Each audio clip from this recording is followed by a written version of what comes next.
দেশের অ্যাডভেঞ্চার ও ভ্রমণ পিপাসু বাইকারদের জন্য নতুন চমক এনেছে Bangladesh Honda private limited.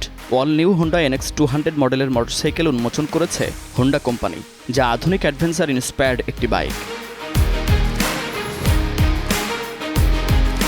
হোন্ডার global adventure line up থেকে অনুপ্রাণিত উন্নত ডিজাইনের এই বাইকটি দীর্ঘপথের যাত্রা, বহুমুখী ব্যবহার এবং রোমাঞ্চপ্রেমী রাইডারদের জন্য বিশেষভাবে তৈরি করা হয়েছে। উদ্বোধনী অনুষ্ঠানে হোন্ডা মোটর কর্পোরেশন জাপানের চিফ অফিসার মিনোরু কাতো জানান, বাংলাদেশ এখন হোন্ডার একটি গুরুত্বপূর্ণ global production hub.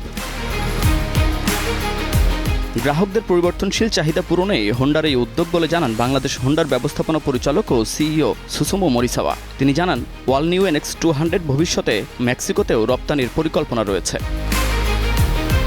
184.4 CC PGM FI ইঞ্জিনে চালিত NX 200 বাইকে রয়েছে dual channel ABS, Honda selectable torque control, assist ও স্লিপার ক্লাচ এবং 4.2 ইঞ্চি ডিজিটাল TFT ডিসপ্লে। বাইকটি বর্তমানে দেশের সব হোন্ডা অনুমোদিত ডিলার শোরুমে পাওয়া যাচ্ছে। দুটি রঙে বাজারে আসা এই বাইকের দাম নির্ধারণ করা হয়েছে 3,15,000 টাকা। Munnaf Rashid, star news, Dhaka.